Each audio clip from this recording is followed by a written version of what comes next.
Hello, good evening, everyone. It is Monday, and it's time for the late smoke, episode 39, 8 p.m. Monday, as usual. It's very hot outside. I'm a bit casual today, but yeah, that's become a habit now. As someone who it's unemployed, maybe casual is the better attire, but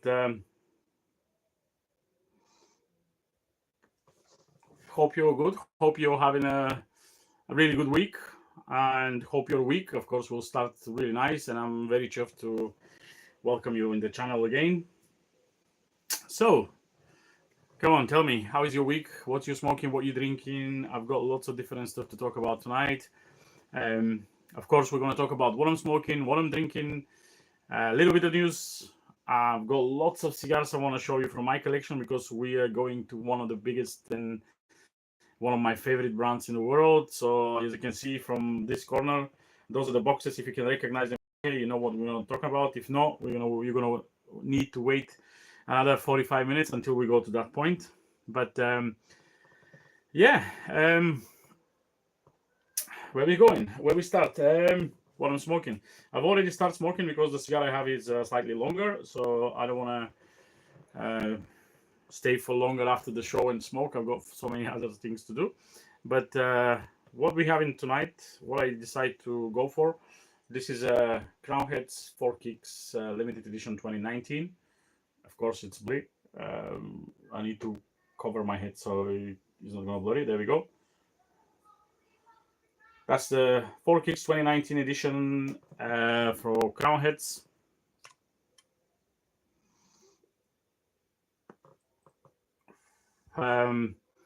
So yeah, already Adnan start with the questions. Yeah, there will be virtual HERF. I'm going to mention that towards the end of the show.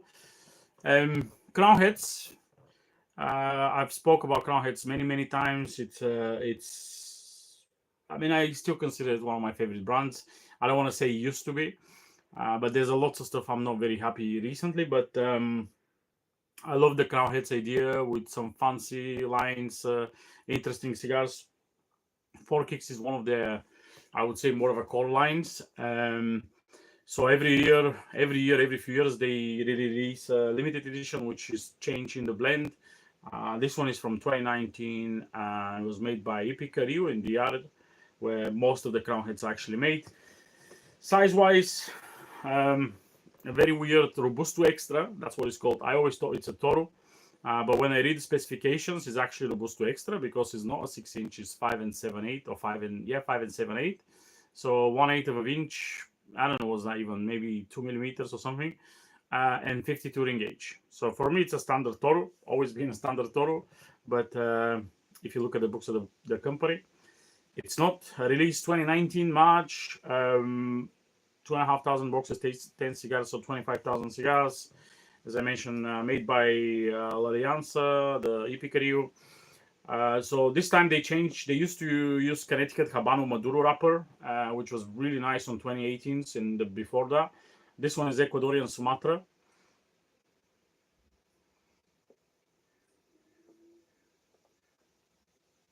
Nicaraguan filler binder. So even if it's made in DR, it doesn't use any Dominican tobacco. Really tasty, slightly peppery than most of the ep.39 or most of the Crown Heads. Very soft, quite loose draw. That's the only negative thing so far. Also, I don't know if you can see, when I lit the cigar, it wasn't like, before I lit it wasn't like that, but there's a massive underfill section here. It's literally, I'll squeeze it and you'll see when I remove my finger. It is, yeah, under the band. I mean, you know my opinion on every limited edition. Probably there's a reason to be limited edition. Maybe not enough tobacco. Maybe they don't want to create that blend for longer. I don't know. And Crown Heads are one of the kings of the limited edition, so they produce hundreds of limited editions.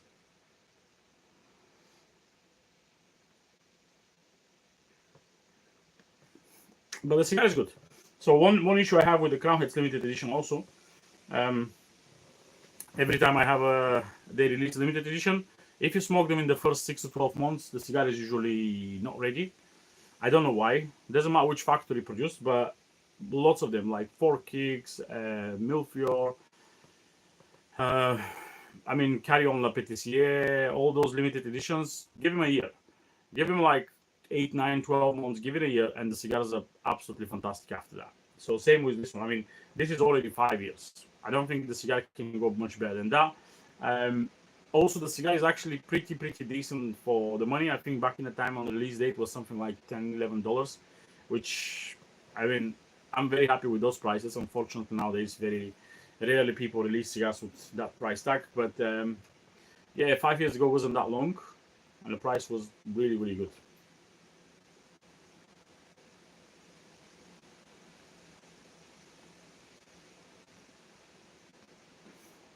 So what I decided to pair it tonight, it's another tea.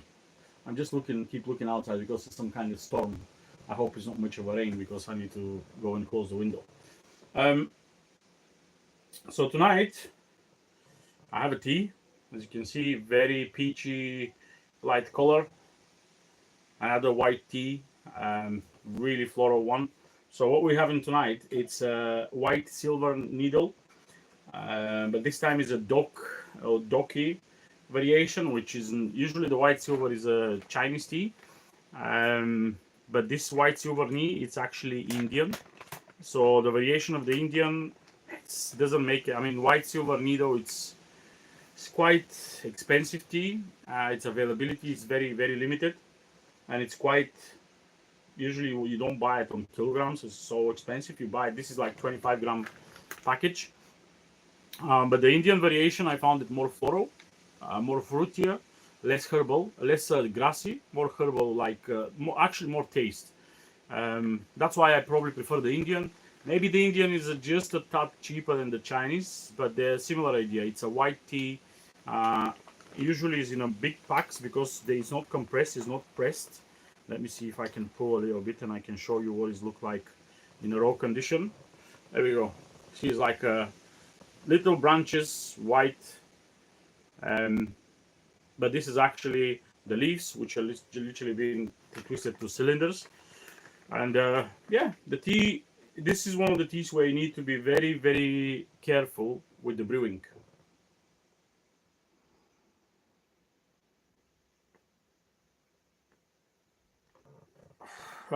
What I mean by be careful with the brewing, the temperature. It's very important here. So this one, I would always recommend 80-85 degrees.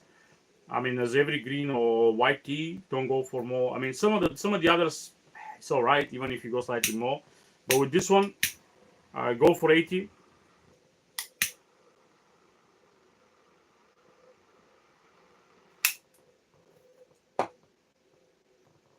85.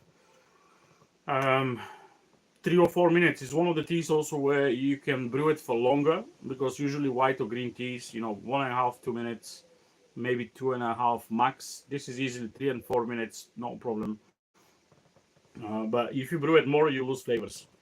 And yeah, the color is always that kind of peachy, very bright peachy, apricotty. It's like a tangy. It's a lot of fruits, like citrus fruits. It's very interesting. I mean, I hope you can find some of those silver needles and get them again. You don't need to buy big amount. I mean, if you're getting lots of different teas in rotation, I always say get a white needle, silver needles. It's tasty. Where are you from? I mean, you can find it probably in most of the tea shops specialized. This one is from Tea Lira, as I mentioned. I mean, I don't work for Tea Lira, but I'm a huge fan of the guys. I mean, that's Tea Lira. I don't think they have it at the moment. I've checked earlier, so I can tell you the exact price, but I don't think they have it at the moment. So I bought this one months ago. Maybe they will restock in some moment another batch. But every tea specialist, it's literally silver needle. I mean, there's a Chinese name on the tea. I cannot pronounce it. But if you look at the white silver needle, the normal one is from China. This one is Doke, D-O-K-E. That's a region in India where they grow the tea. I prefer the Indian one than the Chinese. Again, it's the same family, same idea. Just because of the terroir in India is slightly different. the cheese tastes a little bit different.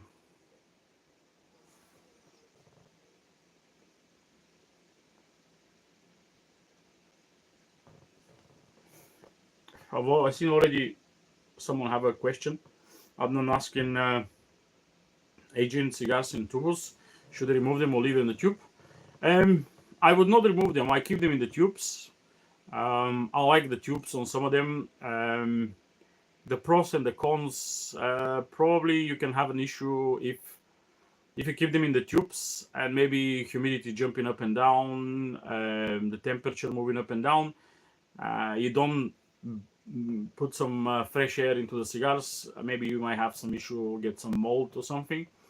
I'm not saying you will, but that's more often can cause problems if they're in the tubes because they're in sealed container, and obviously if you have a condensation and everything, maybe you can grow something there. I know some people remove the lids on the tubes. I don't do even that. I just sometimes when I open a box of cigars and next to it, or when I go in my humidor, let's say I'm taking some Romeo Julieta, I always check how are the tubes. I open one of the tubes, pull out the cigar, open another one, pull out the other one.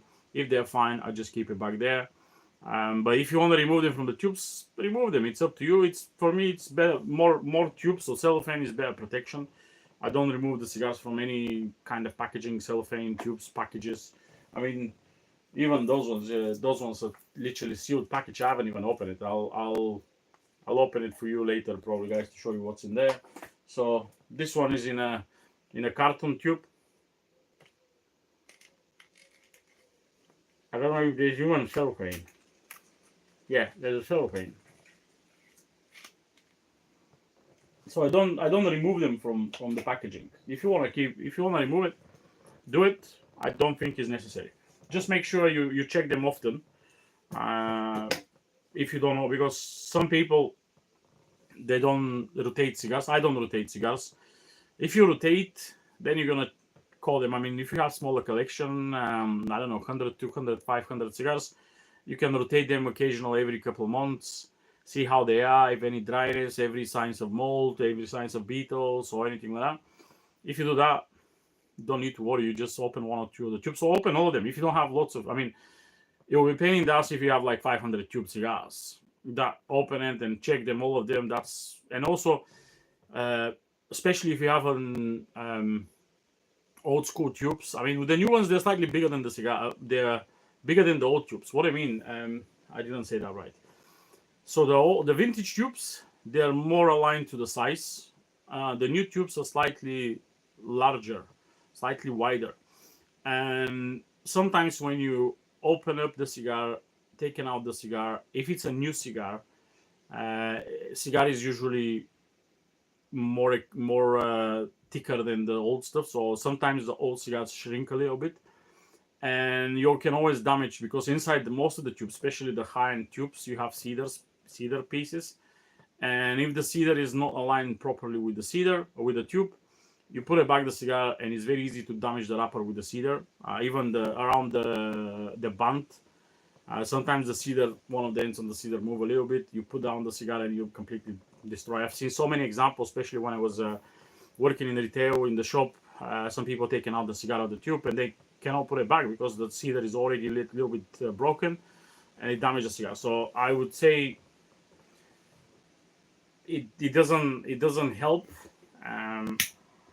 I don't think there's any benefits to take them out of the tube. But if you prefer to do it, do it. I wouldn't do it.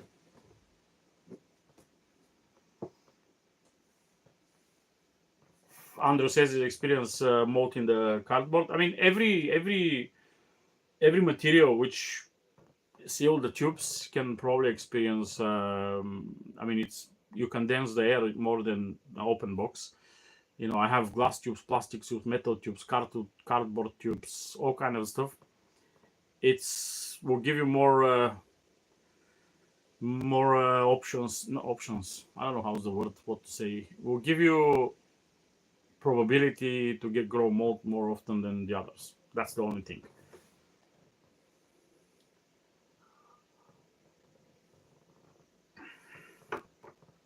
Beautiful tea.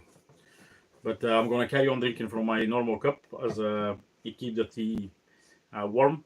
I'm not gonna drink from the glass one. I just use the glass one to show you how the tea look like. And so I think it's time to move on to a new section. There's a few interesting releases I want to talk about, and of course we're gonna start with accessory one. So I saw ST DuPont released their new line, which is themed after the Superman, and I mean, I have one issue there. I like the vibe. I like the packaging. I like the look. I grow up with Superman and Marvel. No, that Marvel, to be honest. I grow up more with DC, so I'm a massive fan of the DC characters, especially Superman, Batman, that kind of stuff. And every time I see Superman, even on a T-shirt, I always like it. You know, it's always my childhood. And now I've seen the DuPont with the Superman logo, and I was like, this is really cool. I like it. And as everyone who brand something with Superman, I mean, maybe they pay huge amount of money to the company who own the rights, and it should be. But I like it. I'm more attractive to buy this type of lighter than I don't know, any gold one or silver or stones or whatever leather. If I see that one, it's more attractive for me personally. I believe I'm talking for also a big part of my generation. You know, people who are grow up with that kind of movies without the social media.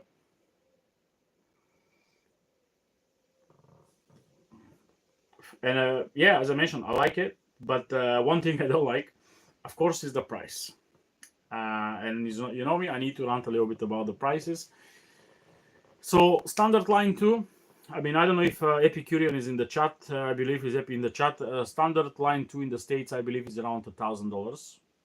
I mean, we're talking about the plainest possible, no funky stones, no palladium, gold, whatever coverage, you know, lacquer or something. I think it's around $1,000, and this one, the Superman, was released price of $2,000. So almost double the price for a lacquer with the Superman. I don't know. It sounds a little bit too much for me.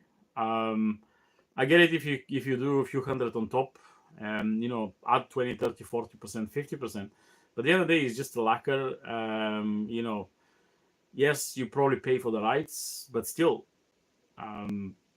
spread it to more products, and then you're gonna maybe cover your costs for the rights. But yeah, £2,000 for a Superman line 2. I don't know. It sounds too much for me. I don't. Let me know what's your opinion, guys. Do you think it's fair to charge twice as much for a Superman line? Even again, I'm a massive fan, and maybe people like myself who buy that kind of stuff, they will say, "Oh, that's fine. It's collectible," and probably the price will go up in the future. Imagine they release it now on that money, and after 5-10 years someone will decide to release a new movie. Obviously now there's a movie of Superman, and that's why everyone is crazy around it. But what's going to happen if in decades someone else make another movie? This lighter will be super collectible in my opinion. Maybe whoever invests and buy more than one can easily sell it for more, yeah, as Andrew says, they always will be bad. This is like Star Wars. You know, Star Wars, I mean, the first generation of the people who were after Star Wars, they're probably a decade older than me, even more than that. They're completely different. I've never been a Star Wars or Star Trek guy, so I don't bother about them. But I know there's a massive followers on Star Trek, and I've seen now sometimes figurines and everything related to Star Trek. It's crazy money. So I reckon this is maybe will go in the same category after years, after decades.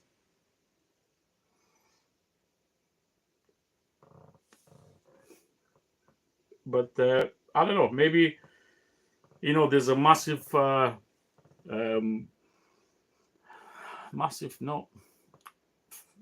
a fan club, but there's a big group of people who buying knockoffs on the DuPont. And I think there's a couple sellers, big sellers in China, who sell basically every new DuPont. They have the knockout, and I've seen some of those knockoffs, and they're actually very well made. I won't be surprised if they connected somehow to the factories where they made the other DuPonts. They're very well made, the flink and everything. And it costs like $200. I mean, still a lot for a knockoff lighter, but it's a knockoff of a $2,000 lighters. $1,500. They have all those previous fancy releases with the Joker, with the Batman, with all kind of characters, whatever, the Game of Thrones, and they charge a few £100. Even if you want to get some of the cheaper versions, Biggie or some of the others, they're even cheaper. And I don't know, maybe if I want to have a lighter, Superman lighter, I'll go for that one. I mean, it's 200 instead of 2,000. Sounds better for me, but I don't buy lighters. You know me. I would buy I use my Zippo and that's it.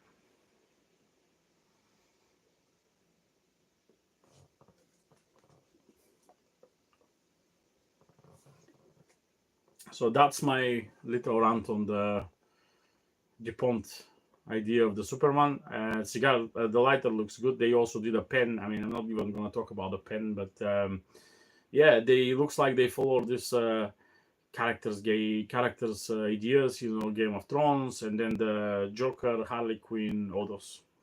Anyway, moving on.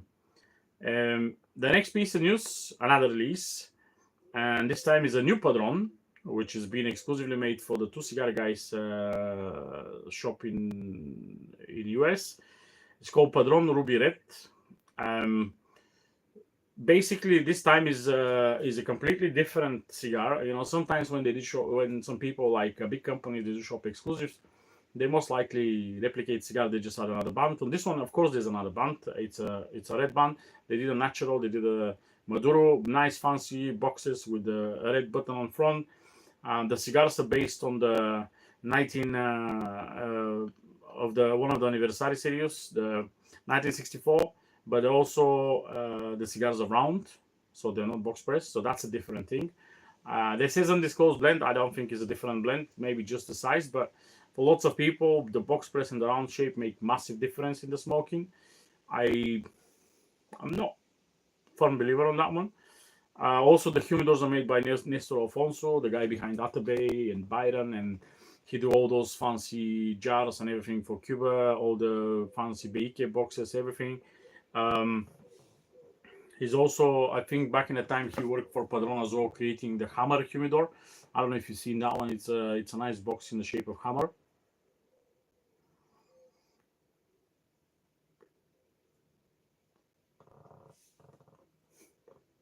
So yeah, at least because I expect the price to be very, very high.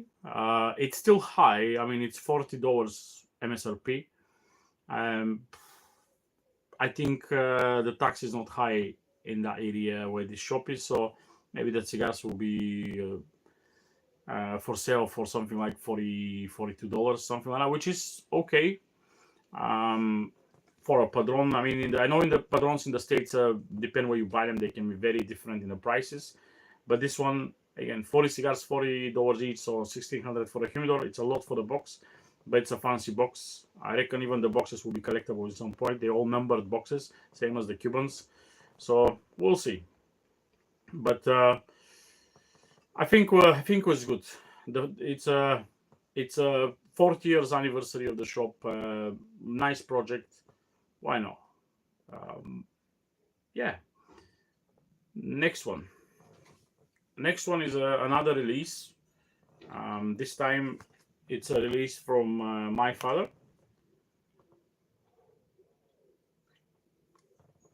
and this is the first release of my father with their own Honduran grown tobacco, which I'm very, very excited because I want to see what Don Pepin take is on Honduran grown tobacco. They have the factory in Honduras called Aplencia, and this cigar they released nice, beautiful blue band, which is new for this type of blue is a new for my father. So the cigar basically look like most of the standard like Le Bijou, La Opulencia, the Judge, and that kind of stuff. With the difference is a blue, very on the foot. The foot ribbon band is very light blue, like Honduran flag. So yeah, they say it's a medium strength. Prices are actually very, very good.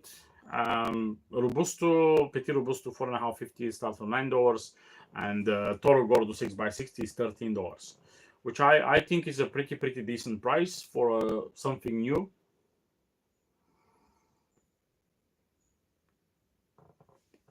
Also, one thing I noticed in the past years, especially with my father's stuff, every time they release a new cigar, new line, the cigars are always phenomenal, always super good.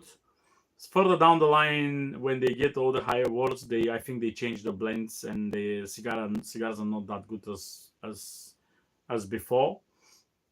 But this one, obviously, first cigar they released with the Honduran tobacco, I'm pretty sure they will throw everything they can to make the cigar perfect.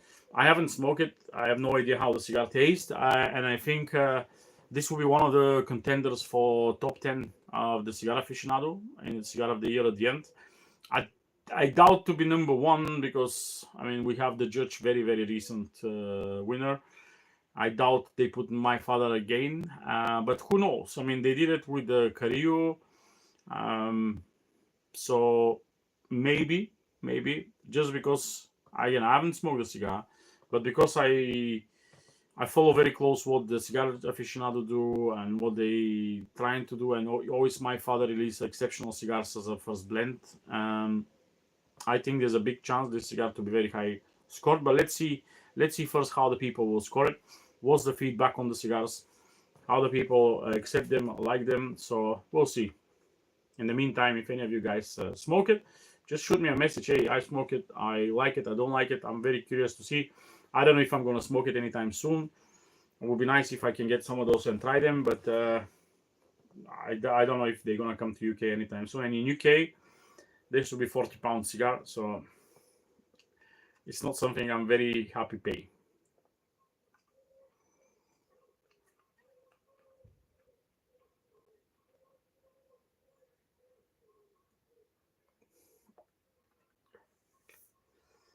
Right.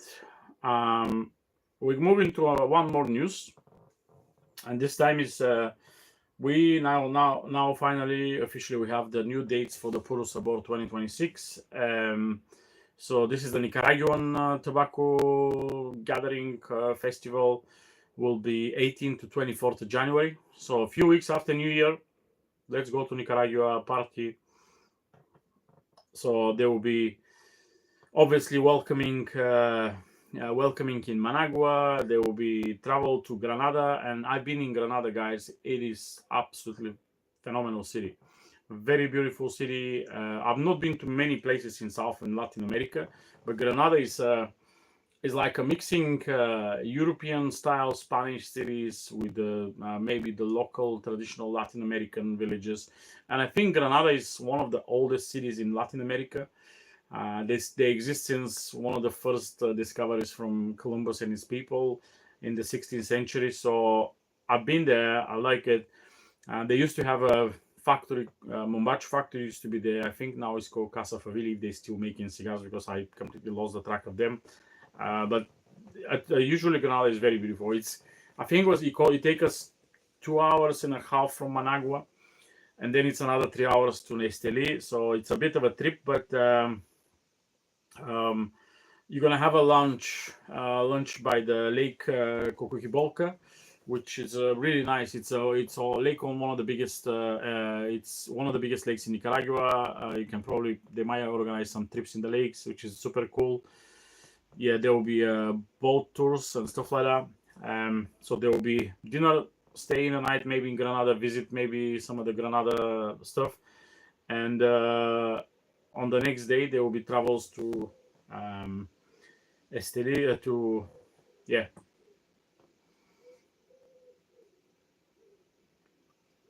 Esteli, where they go all the other stuff, all the fancy trips and everything. They didn't announce, of course, which factories or anything. That will be announced further down the line. But they say the total price of everything should not go more than $2,600, which compared to Cuba, it's a very cheap. I mean, Cuba now, the rumors say next year, because it's the Cohiba 60th anniversary, we we're gonna talking about something of $10,000, which is ridiculous. Hey Andre, it's good to see you. You've not been in recently on the lives. I know you like them, you watch them, but it's good to have you back on the life journey. Adnan asked Padrón Fuente. I don't know. It's very hard to choose one of those. They're very different. I would probably pick Padron because Nicaraguan tobacco is the one I enjoy more, and obviously San Andres as well. Fuente, there's a good cigars of Fuente as well, but I enjoy more Padrons than Fuente on this, if you ask me straight. Obviously, I visit the factory of Padron. It's another thing which put my sight on that way.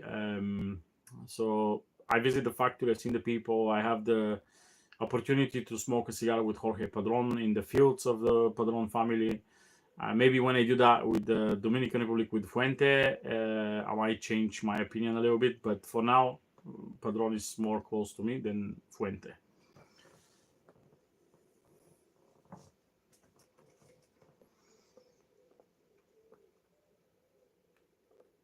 Anyone else smoking? Come on. What are you smoking? Tell me more. The cigars have that wonky burn on one side, but I show you it was a little bit underfilled, and I think this is completely opposite way of underfilled cigar, underfilled section, and you keep this leaf on that side just doesn't burn that often. I touched it a few times already. It's just, it is what it is.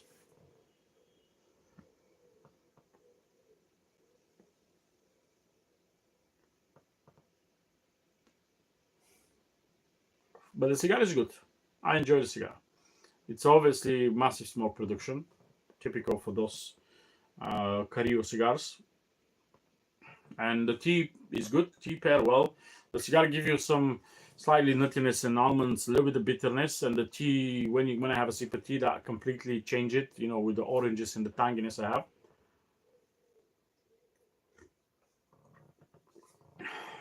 It's changed it so much.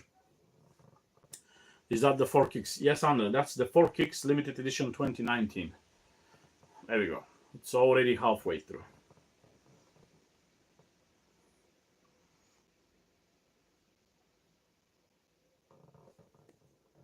You missed probably the beginning, but yeah, I'm smoking 4 Kicks limited edition 2019, paired with the Silver Needle tea, Indian one, Doke region. Anatoly smoking Oliva V, bit loose and burning fast. V is usually, unless you smoke the Lancero or the number 4, they're usually heavily packed. You know, I've very rarely seen loose Oliva V. The Lancero is underfilled, in my opinion, most of the time, and burn fast. I don't know, if you smoke some of the bigger engages 50 and above, they're usually very heavy packed. I'm surprised. Right. Before we move to the section with all those boxes next to me, yes, as someone mentioned, I'll just remind you this week, Saturday, 7 p.m. I plan to do VHERF. So if you want guys to join, have a smoke with me, maybe 2 cigars or whatever you want, have a chat with me. Just join the link. I put the link in the last week's show. I'm gonna add the link possibly tomorrow in some point into this show, so you can just put the link. It's in Teams. It's free. You know, I don't have a work at the moment. I don't pay subscriptions to Zoom, so I need to save the budget. So it's in Teams. I like Teams. It's no problems there. There's hundreds of people can join. No limit on the time. We can stay there for long as we need. So yeah, if you have anything you want to talk about me, this time there will be no specific cigar we're gonna smoke. Everyone welcome to smoke whatever you want. Maybe in the future we're gonna start playing with the idea to smoke the same cigar, but for now, the first one, smoke, drink whatever you want. Even if you don't smoke, just join and have a chat. That's fine. It's, if you know about that HERF, probably you watch at least one of my episodes, and you know. So no link. Well, not in this one. The link is in the previous episode. I haven't added the link here because I didn't have the time earlier. But I will add the link into this one tomorrow. But if you want to see the link, is in the last week show. If you check the last week show in the topic, where it says the Late Smoke episode 38. The link is there and all the information.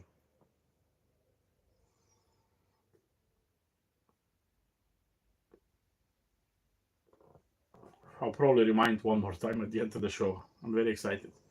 So we're gonna move on to the selection of cigars I have tonight. I have a few different brands for you. Some of them are well known, very, very much well known. Most of the others are literally not known at all. Maybe for a very few people which are in the industry, they will probably heard of that one. But yeah. So we're gonna start with a brand called Don Ibarra. So Don Ibarra, it's that's how the cigar look like. Let me see if I can focus it. There we go. Beautiful band. The cigars are made in Dominican Republic. I think the gentleman who owned the factory, Senor Ibarra, he's an ex-Cuban immigrant who moved to DR. Of course, cigars, everything he do is a passion with the cigar. I think they're very much specialized for the European market, especially the Spanish market. I found him by accident many years ago. A random dude selling those in eBay. They were Robusto size and Bellicoso. I think I bought quite a lot of them, maybe about 30-40 of each. I mean, when eBay was still allowing people to sell tobaccos. They were all right smokes. I honestly didn't pay lots of money for them. They're handmade. They're proper blended cigars. Sometimes they're a little bit overfilled, too much. Even this one is rock hard. It's so much tobacco in there. Hope it's not plugged. But this is my last one. I smoke and I'll give away most of them. I literally don't have any other left. This is my very last one. And yeah, as I say, it's probably circa 2009, 2010, something like that. In general, all right cigars. Very smooth, very boutique and small brand, obviously.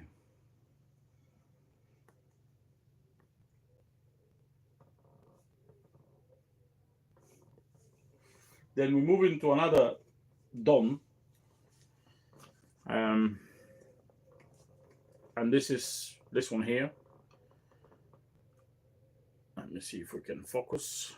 Not really. My head is also on that. Let me see that way. Don Julian. This one came in a foil. I think this is a very common way to package cigars like that in the past.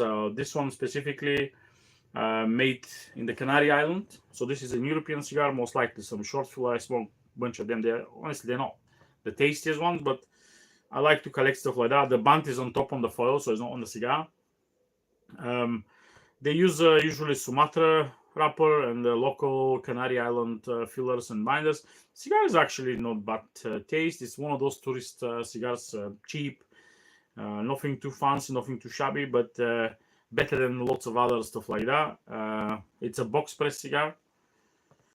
Yeah, completely sealed, so I don't think you need to store those in the humidor, so you won't change any difference because they are completely sealed. I don't think humidity can go through that foil. It's like a plastic metal foil. I don't know what it's made for. It's not aluminium. It's plastic most likely, but looks like aluminium. But yeah, it's another brand where maybe people see it when they go in the Canary Island as a tourist and stuff. So what's next? We have a puff and a little bit of tea.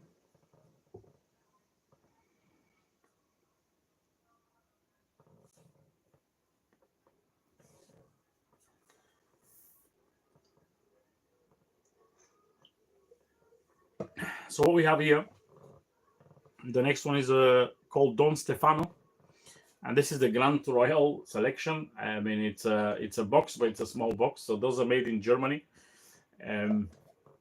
I have the price tag even. I don't know how old they. I would say maybe 5, 6, 10 years. They already have stickers for smoking. The price is in euro, so definitely it's not that old. 18 cigars cost 22 euros, so they're like €1-2 a cigar. They're more of a cigarillos. They're different sizes. There we go. They don't have cups or anything. They're pre-cut. They have different options inside. I have Maduro as well. That's smell. Looks like Brazilian tobacco. I smoke lots of those German stuff with the Brazilian tobacco. The other one here is a slightly grayish than the first one, so that's different one. I don't know what they all. I have a few of those.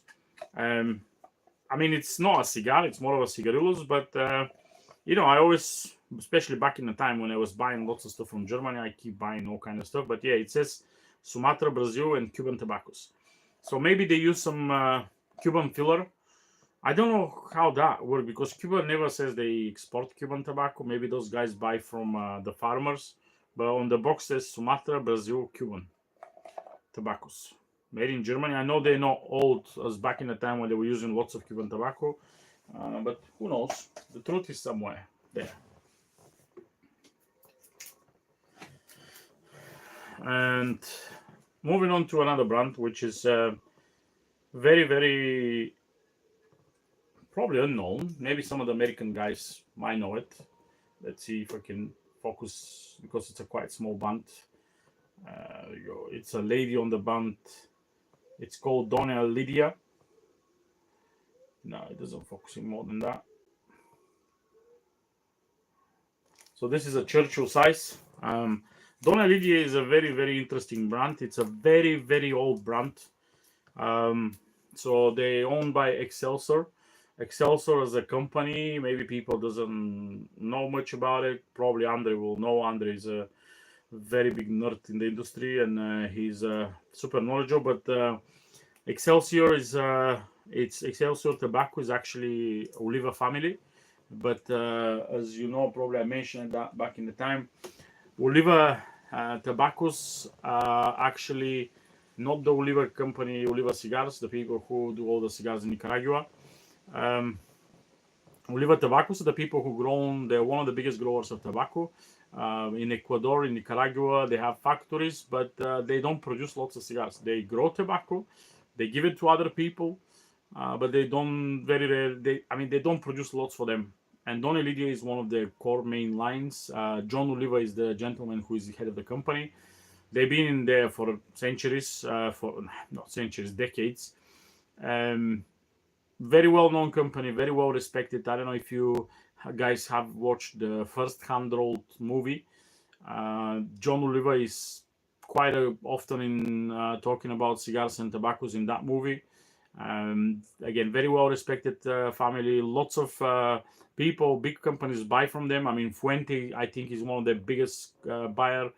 They always say they buy if they need Ecuadorian tobacco, Ecuadorian wrapper or something. They always use Oliva family to buy the tobacco. So, and Don Elidia is one of the most famous lines of cigars they do. They're good cigars.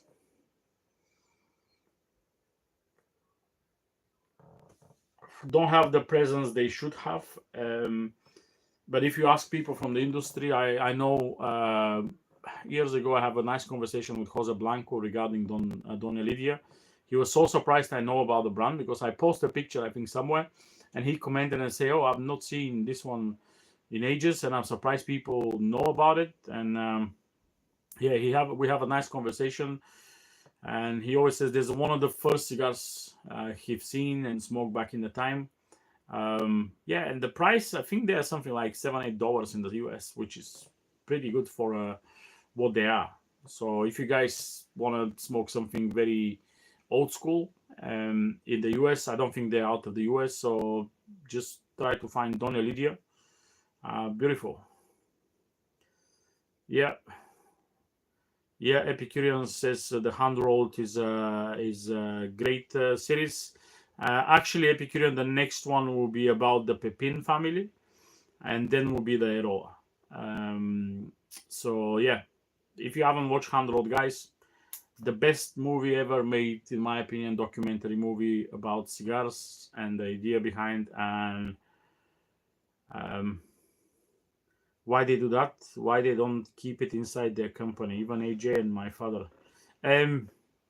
What's the question they're related to? I don't know What's your question related? Why they do that? Who they do that? The guys from Oliva, why they sell tobacco? I mean, they don't produce lots of cigars, and they produce lots of tobacco. So I think they're focusing mostly make tobacco for other people. Of course, they make the Donny Lydia and couple other lines as a small production. But yeah, I mean, it's their politic. Even Oliva started, no, Oliva, Plasencia started that way. If you remember, Plasencia used to grow tobacco for other people. They never made their own cigars until further down the line they decide, oh, we can start producing. They're now getting bigger and bigger. Another company, great example, is Tabacalera La Isla in Dominican Republic. Justus Quesada, who spent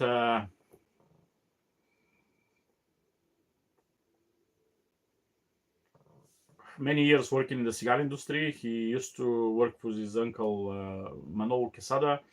Then he worked in the cigar rings company for a decade, and he always had a dream to open his own factory. Now he opened Tabacalera La Isla, where he don't make his own cigars. He do only custom blends, and some of his bigger clients are people like Warped, Kyle Gillis, bunch of other people. Even Casa 1910 make the Dominican line there. So yeah, it's that's how they want to do it. And Oliva family, as Andrew mentioned, this is a tobacco, one of the biggest tobacco grower in sewer. They're different than Oliva cigars. That's why they're Oliva Tobaccos and Oliva cigars. It's a different company. Just a coincidence of the names. Honestly, they're not related at all. They don't have anything between them. They've never been associated to each other. Obviously, the name, it's maybe quite common name for that part of the world.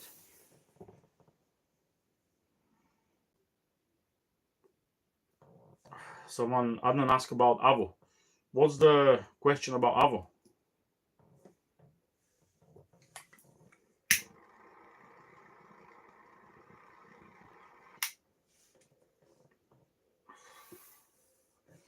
If you can type the Avo question, I mean, Avo, it's obviously Avo. If you want the info on Avo, Avo was started by Avo Vezian, the musician, the jazz musician, who was disappointed of the prices of the Cubans, the quality of the Cubans. So he decided to make his own cigars cheaper in Dominican Republic. So he contacted Henke Kellner to start making the cigars. And Henke Kellner started making the cigars for him. That was before the Davidoff era.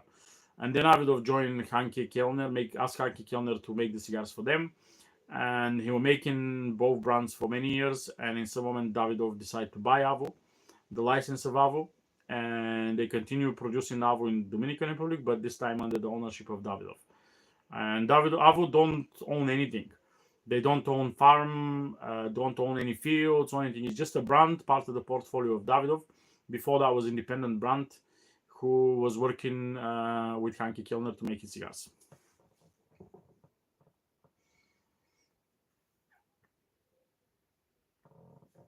So that's the Avo brief story there. And finally, we go into the big pile of cigars next to me. If you haven't recognized those boxes, this is Drew Estate. I mean, I can talk for hours about Drew Estate. I'll try not to bore you enough. Probably you've heard most of the stuff about Drew Estate, but Drew Estate started in 1996 by Jonathan Drew and another gentleman. And the first, I don't know, maybe 5-6 years, Drew Estate were making only flavored cigars, only infused cigars, nothing else, until two people joined the company. Those two people were Steve Saka, and I think Steve Saka was he was doing something with Davidoff at that time, and probably some shops. I'm not sure what was his title before he joined Drew Estate.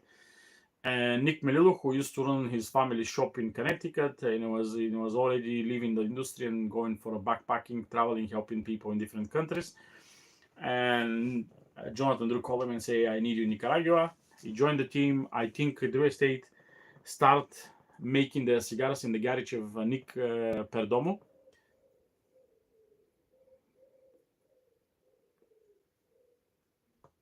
They will start making cigars and rolling cigars in Nick's Perdomo house garage or something.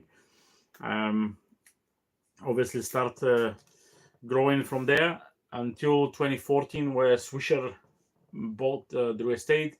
Even Jonathan Drew was out of the business for a good few years. Then he rejoined the company.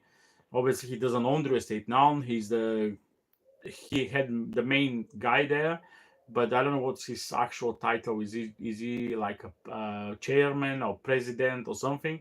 But Swisher is the company who own it and dictate everything there. It's a big corporation now. Obviously, Nick Melillo and Steve Saka left for the reason they didn't let because they kicked them out or anything. But that was the time where Swisher will start getting involved, and obviously they both wants to have their own brands.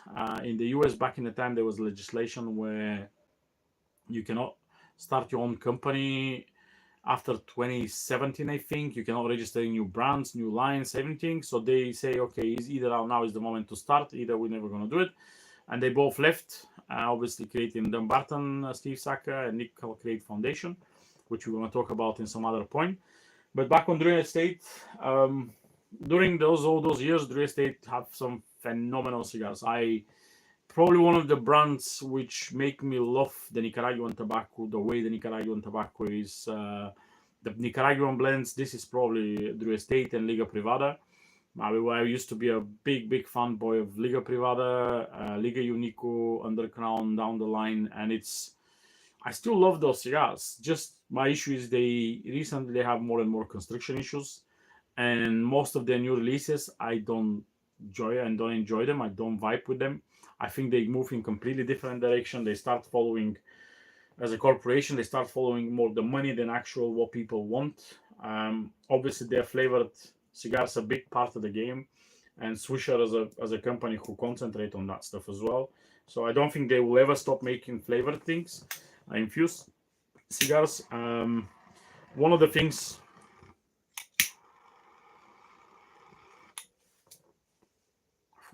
I don't know, and I haven't seen any people who know, is how they infuse their cigars. So they have a room in the factory, which I don't think lots of people been in that room. It's a very secretive room. I never seen anyone, and I don't know anyone who's been in that room. So I don't know how they infuse them. But Adanaska, they buy, they grow their own. Well, as I mentioned, Avo, just to stop Drew Estate here, Avo doesn't make any, the Avo doesn't grow or own any tobacco. They all made by Davidoff. So Drew Estate as well, they do not own any farms in Nicaragua. As far as I know, they buy all the tobacco they use. The Connecticut, I don't think in the US they also own farms. They use local farmers where they buy the tobacco from them. So one of those companies were making 45 million cigars a year. They don't own any plantation. They just buy. Their supply chain is ridiculous. It's buying the amount of tobacco they need to buy. The quality obviously need to be good. Maybe one of the reasons the cigars actually have slight issues, maybe the tobacco they buy is not the same quality as back in the time. Who knows? Lots of but and no. But I will show you some of the cigars in the estate I love, and some of them are quite rare now to see. I mean, they're all long gone or something like that. So where to start? Okay, we'll start with something they create. They're one of those lines who are never getting massive accolade. This is a cigar called Brother of the Leaf, BOTL. I don't think they make them anymore. This is probably circa 2016-17. A beautiful Corona Gorda. So yeah, it's I think I have a few left of that one. I smoked one this year. It was like issues on the construction. Hopefully this one will be really good. We'll move on to obviously they have Undercrown as a line, which is Undercrown. The idea of the Undercrown is actually very, very interesting.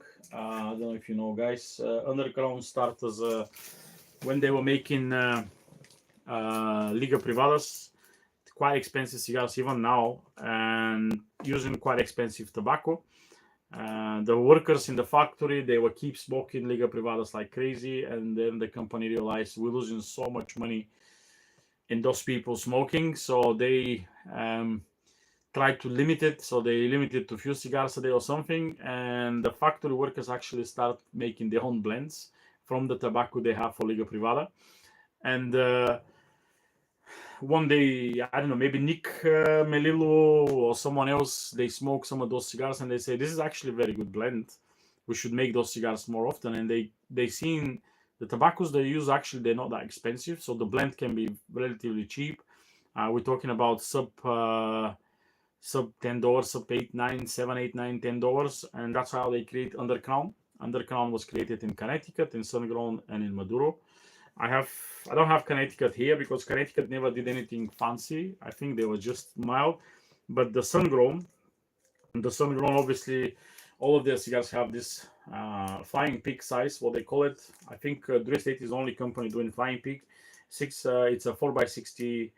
I think it's less than 4, maybe 3.5x60 perfecto with a nice pigtail on the top, which is like curl.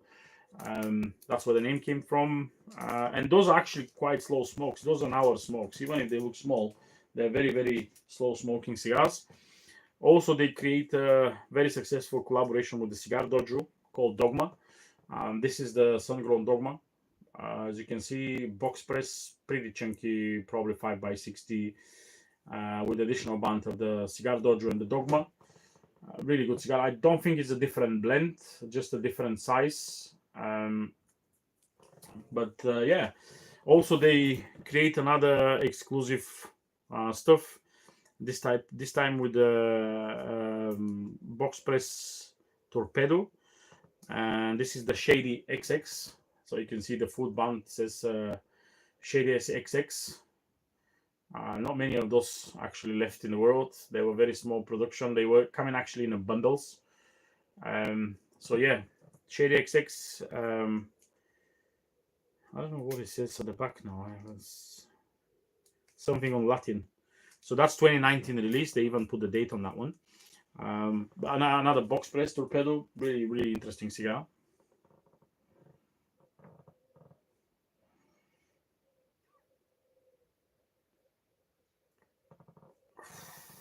Andrew says Liga 9 coming.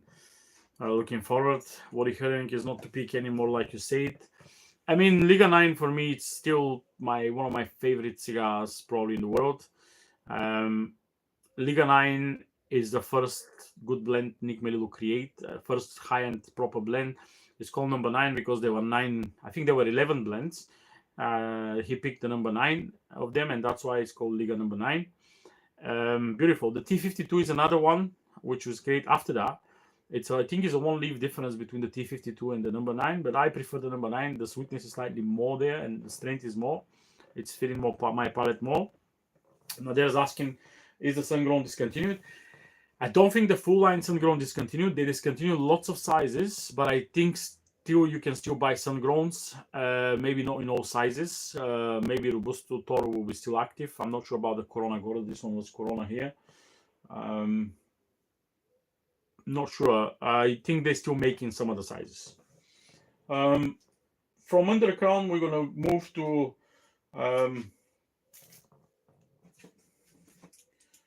I'm going to move to Norteño and the Herrera Esteli. So at the same time, in some point in the factory, there's another gentleman who starts working, Willie Herrera. Willie Herrera is a phenomenal blender nowadays. So he created the Herrera Esteli Drew Estate allowed him to create Herrera Esteli in his honor. And he's now the master blender, of course, of Drew Estate. But I have some examples of very interesting and I believe rare Herrera Estelis nowadays. So I'll show you all 4. I'll tell you what they are. So as you can see, 4 completely different Herrera Esteli. We have the first one, which is a green one. That's a Norteño. But why this is a special? This is, look at how box press is that. It's an oval, very thin box press. This is shop exclusive, I believe, for one of the shops in the US. Very thin cigar. It's the Lonsdale 6.5 44, but very thin. We have, this is the Miami. I don't think they made that anymore. The black one. Really tasty cigar, really good cigar. Then we have the standard Herrera Esteli band. But on the bottom, as you can see, that's the limited edition. This is one of the first limited editions he released. I think that might be 2015, 16, something like that. And then we have the red one, which is exclusive for the Riverside Cigar Club, Tienda Exclusiva. Different band with another limited edition on the band, on the second band. All of those are quite rare, interesting. I don't think they're available anymore, but I like HERF, I like Norten usually. So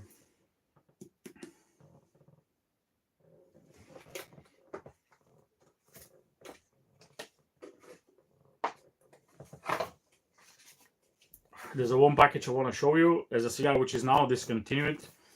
This is the Muwat. Unfortunately, there's a stickers on there, but I will open it for you and I will show you a cigar. Muwat used to be a cigar called My Uzi Weighed a Ton. Great story. I smoked my last My Uzi Weighed a Ton 3 days ago.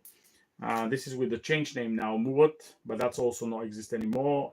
So My Uzi Weighed a Ton was a interesting conception. So Jonathan Drew one day work very closely with Juez de Nicaragua. They're very, very close to each other. So they partnership in lots of cigars.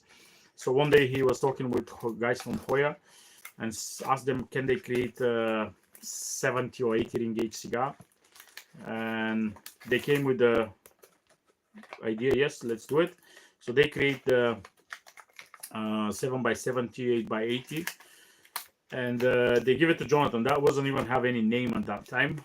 So they give it to Jonathan, and Jonathan, the first his words, I mean, I know it personally from Jonathan, so I will quote it, but he was literally says, oh shit, it's like, you know, My Uzi Weighed a Ton. And this time, you know, that song was super popular.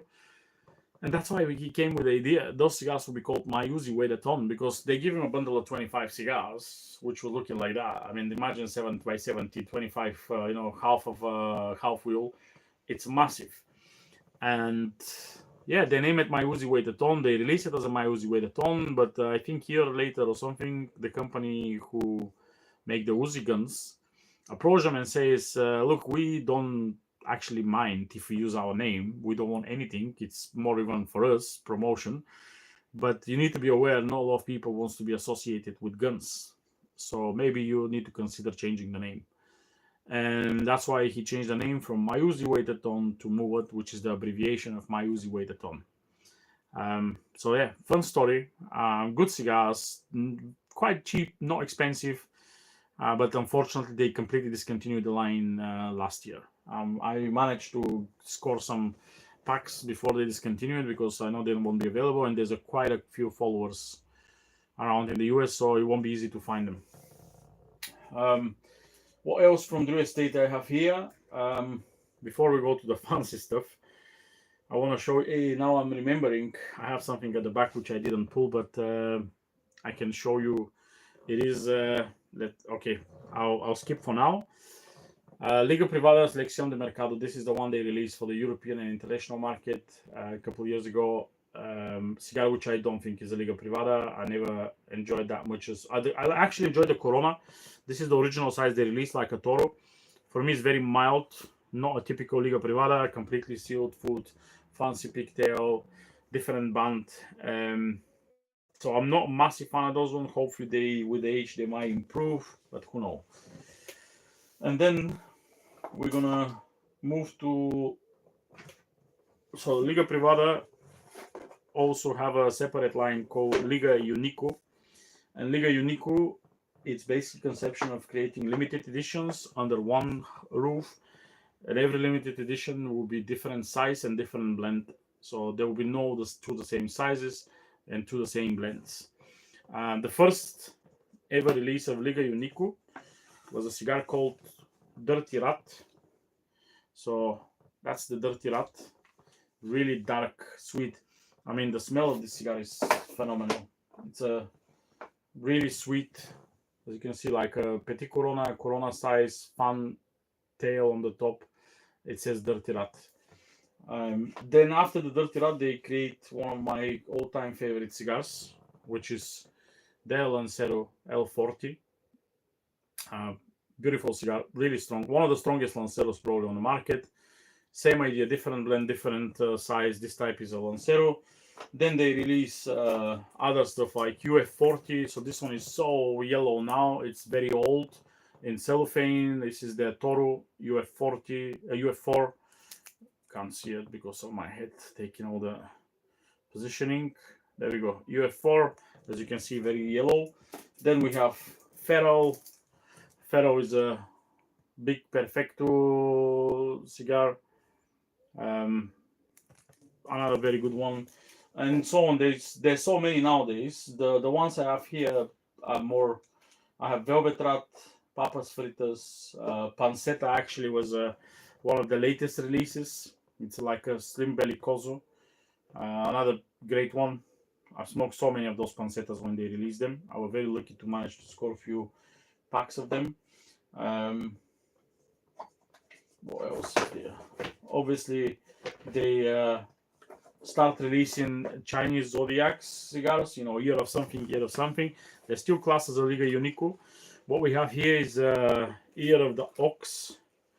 That's Ear of the Ox. It's a chunky Toro with a massive golden foil. Beautiful cigar. This is actually really, really good one. And they smell so good. Honestly, make me want to smoke them now. Also, they released a European Liga Unico. That's the Bachhaus, which is made only for the European market. Some people say he used Cuban tobacco. I don't know if that's true. So, yeah, those are the Liga Unicos. And I want to show you a couple more stuff from the estate. I know I'm a fanboy, so like I have so many different stuff. Someone mentioned the Papas. To be honest, I've never been a massive fan of the Papas. All the Papas, I've got Papas Fritas here, which is another Liga Unico. They're Papas Fritas, Nasties, whatever, all the fancy ones. For me, this is a smoke machine. Like most of the estate cigars, they smoke like hell. So what we have in here, there's a couple more stuff I want to show you. This is one of the latest releases. This is the Phineas Gauge. It's another Lancero. I think it's slightly different than the L40. Reddish band. It's not that black band. Even if the back is red, that's a slightly different line from what they're doing. It's a H99. Came in a carton tubes, as you can see. Liga Privada H99. It's not classed as a Liga Unico, but a similar band. Also, they have this one, which is a shop exclusive, event exclusive only. So this one here, it's not open, but I have a cigar actually from that pack. So this is 20. 20 is a size which is like a bellicoso. And this is the Undercrown 1020. You can see there's no golden ribbon here. I had gold Undercrown 10s because it's event only, so they don't need to put that one to attract people. It came in a coffins of 2. I have this from a couple of years ago in Tintertabac from Pedro, who's the main guy in the estate. And I have something from last Intertabac, which is even rarer. That's Selección de Mercado in a Fat Perfecto size. I talked about this cigar last week when I mentioned the estate humidor. And that's the one. I mean, this is now very, very collectible and rare cigar because it's event only. You cannot buy this one. You can only get it on events or something. Yeah, that's the newest edition of the Liga Privada. And I think that's most of the stuff I have around me. So lots of different estate. I mean, none of those are any of the standard releases. They have so many, Liga 9, T52, and I mentioned Factory Smoke.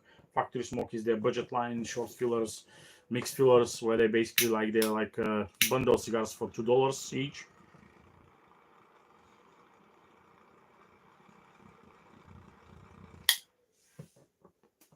Obviously, the whole flavored section as well. All the acids. I honestly smoke only couple acids in my life. Never been a massive fan. I don't keep them in my stock. They also do Mouat or KFC, Kentucky Fire Cured tobacco. I actually like those, not the flavored one, just the fire cured one. They do all the ladies' names, Sweet Jane, Fat Bottom Betty, Girls with No Name, all those stuff together with Deadwood. I think I talked about them a few weeks ago because I class them as a different cigars, not a typical Drew Estate. And so many, I can probably think of more. Laratan used to be a very famous flavored brand. They discontinued completely, and so on and so on. There's so many stuff Drew Estate releasing. Obviously, the Metallica cigars, which were released recently, M81 and S64. Yeah, Drew Estate is a massive company. So many lines. They at least they officially says, "Oh, we discontinue with this and this one," because lots of companies they just stop releasing stuff and people asking about them. But Drew Estate always says we will discontinue this size and this cigar and this one. Maybe sometimes they don't sell enough. Maybe sometimes they don't have enough tobacco to continue making them.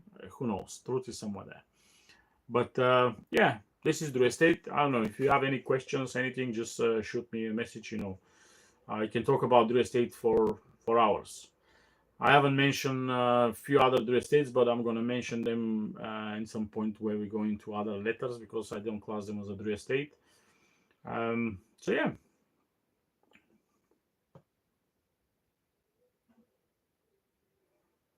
So next week, when we're talking about my cigar collection, then we're going to talk for one of my favorite brands as well. Of course, we mentioned Steve Saka. We're going to talk about Dumbarton next week. So be ready for another portion of unicorns. And next week, yeah, we're actually going to start talking about cigars with the letter E. I'm almost finishing the D. We're moving to E. There's not that many in E, but there's a few of my favorite brands with the letter E. So I'm going to talk lots about them. But I'm just going to give you a slight hint. Next week, we're going to talk about Dumbarton. And the other ones are pretty small brand. So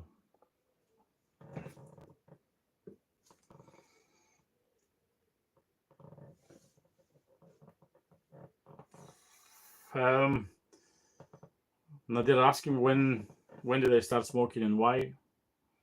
I start smoking. I separate my smoking experience on two different parts, where I was smoking just because it was cool to look cool and smoke cigars, like all my super movie heroes from back in the time. And then my actual understanding of the cigars and hype about everything and nerdy stuff. So I start smoking around 2005, 2006. Have no clue what I was smoking, and lots of people ask me, "What's your first cigar?" I don't really know. I would say most likely it was Cuban, because back in the time there was I started smoking when I was on lots of events. So I was working for a company which hosts lots of events, fancy, posh, high-end events, and there always was sponsorships from alcohol brands, from cigar brands, and most likely the cigars was either Cubans, either Davidoff. I don't think there will be something else. And this is 20 years ago, and it's Europe, not US. So in the US, maybe you're gonna have Fuente and other stuff, but not in Europe. This was carry on probably until 2012, 13, 14, that period when I was just occasional smoker. And that were in that time, about 2014, 15, maybe, I start helping. I already was living in UK. Start helping some auctions with valuation estimation to some coins and stuff. I've got a background in history, archaeology. That's what I studied when I was young. And there was lots of cigars on those auctions, not a specialized auctions for cigars, but they were like house clearance and stuff.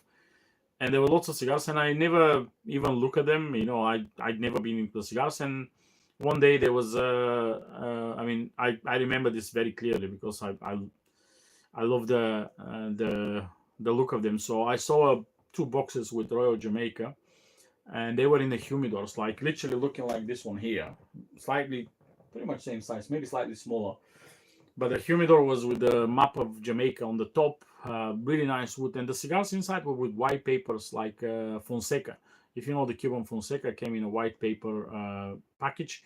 They're all like that with some names on them, and I was so fascinated how they look. But I like the boxes, and I was like, okay, I'll try to get those on the auction. So I win both of them. I mean, it's something very ridiculous, £100 or something. And they were like 70, 80 cigars in each box. And at this time, I was smoking only Cubans. And I was like, those probably are not good cigars. So I'll bin them, I'll give them away or something. I just don't need them. I like the boxes. They're like a jewelry box, nice ones. And I decided to smoke one of the cigars. And I start smoking the cigar. And I was like, ooh, this is actually no bad cigar. I know it's not Cuban, but how come it's so good and it's not Cuban? And then everything probably ticked in my head, and I was like, okay, I need to research, I need to know more. And curiosity started asking, reading about tobacco, Jamaican tobacco, and I keep smoking those cigars, and they were all very good. And that's what got me basically to start getting nerdy into the cigars, the curiosity to learn more. And I still have from both of those Jamaican cigars, I don't have the boxes. I gave them as a present to a close friend many years ago, who unfortunately passed away years ago as well. So I don't know where those boxes are. Probably they've been somewhere donated to a charity. I have no idea. But yeah, I still have some of the cigars. I haven't smoked all of them. Probably have like 30, 40 of each size. They were two different sizes, like Corona, Lonsdale. One of them was like Lonsdale. The other one was Corona or Petit Corona. And yeah, that was the story. And after that is everything is just keep reading, asking, meeting people, going to events, knowing more and more and more. And there we go. L40 or number 9? L40.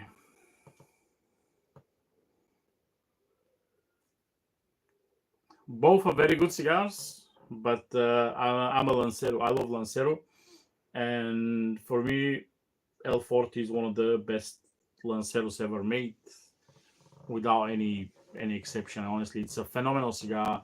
They don't make that many that years. I mean, recently I know they didn't make L40s for a couple of years. I think they start making them now. It's not a cheap cigar. In the US probably around $20 now for a Lancero, can be quite a lot. In UK they're about 30 odd pounds if you can find them. But if I need to pick between L40 and number 9, L40 will be like probably 9 out of 10 times.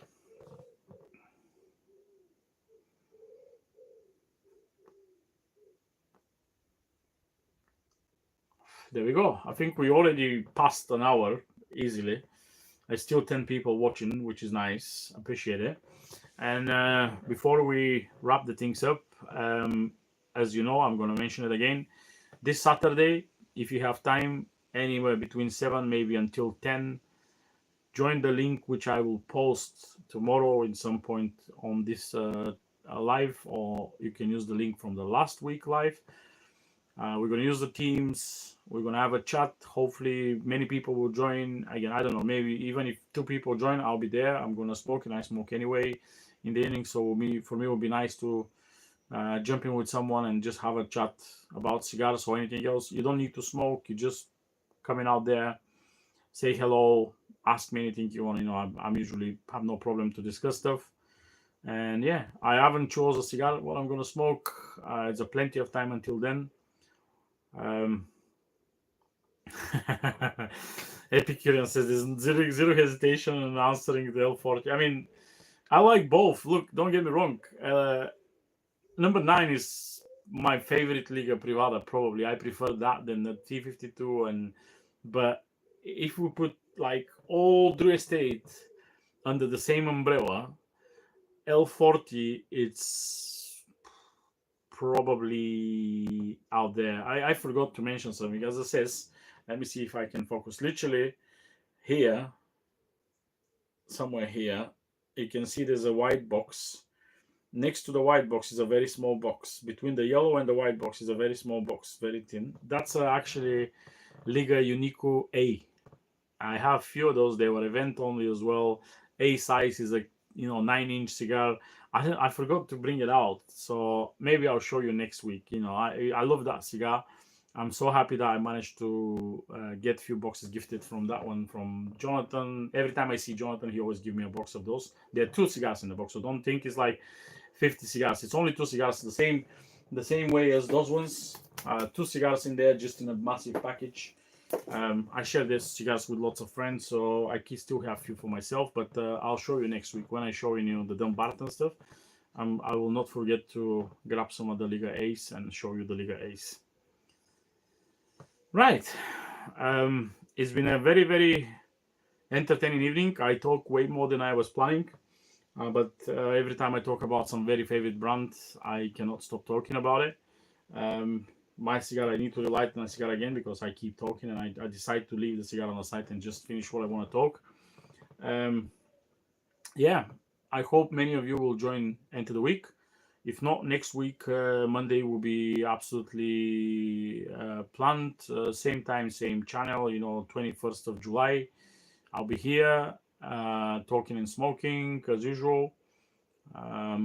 Yeah, you know the drill, smoking your cigars, enjoy your life. And if you have any questions, shoot me a message. Keep liking my reviews in Instagram. I know lots of you join and liking the reviews. Oh, I need to tell you something. I almost forgot about it. So Instagram is, I hope you like the reviews I'm doing. Please give me some feedback. Do you missing something from the Instagram? Do you want me to add something in those reviews? I try to make them simple. I know sometimes the pictures are not the best, but I literally try to, everywhere where I'm out and stuff, I try to make some pictures on the cigar, and sometimes it's dark. I don't have a light and it will be look very ridiculous to go and looking for a light just to make a picture, especially when I'm out with friends. So that's why sometimes the pictures are not the best one, but I do in my best. Please leave me some feedback on that. But what I want to tell you, I'm working on something. Actually, I'm working on a website where I'm gonna add all the reviews. I mean, proper website. Andre already have a website. If you don't know, you can follow Andre, and he did already a few hundred reviews. So you can, maybe 1,000. I don't know, Andre, did you do 1,000 reviews already? I don't know. So I'm gonna add all the reviews in the website. Also, I'm gonna start writing some articles. I have some ideas where I'm gonna explain more stuff in details, more topics, especially about the vintage stuff and vintage cigars. So I'm gonna write some articles. There will be probably a section with rumors. Rumors and that kind of stuff, because all the time I heard rumors. I want to share them with someone, even if they're not true. They're just fun to talk about. So there will be a section of rumors, and I can give you actually a hint of something. I know next year, I'm not going to tell you much more because it's still very few people know it, and I don't want to come out from me. But next year, Habanos will actually release general production cigar, which has been limited edition in the past 10 years. So one of the limited editions from the past 10 years will become a general production next year in the Habanos Festival. So yeah, if you join Saturday, I will tell you which cigar is. I'll show you which cigar is. I have it, the limited edition behind me, and I'll show you which cigar will be released as a general production, standard production next year in the Habanos Festival. So there we go. Something exclusive for the people who join on the HERF. And that's it. So keep an eye on the website. I'm working on it. I won't tell you anything much more about the names and everything yet, but there will be a website where I'm going to post. I'm going to add the links from here. I'm going to add all the reviews, and that's why I asked for the feedback about the reviews. If you guys want me to add anything else to the reviews, I might do it in a longer format in the website and keep the shorter format for the Instagram. So please give me feedback, and I'll try to see if it's doable. And that's it. I'm not going to keep you longer. I know it's been over easily hour and 20 minutes. I appreciate all the comments and all the likes. And stay smoky, guys. And I'll see you, some of you Saturday, hopefully all of you. Even if you can't join this week, we'll do another one next month. If not, I'll see you all next week. Website name, you'll find out when it's ready. And I'll see you all next week, same time, same channel, 8 p.m. Monday, 21st of July, with the episode 40 of The Late Smoke with me, Ray. And have a lovely evening. Have a lovely week. Smoke your cigars. Tomorrow's never given. You know that. Bye-bye.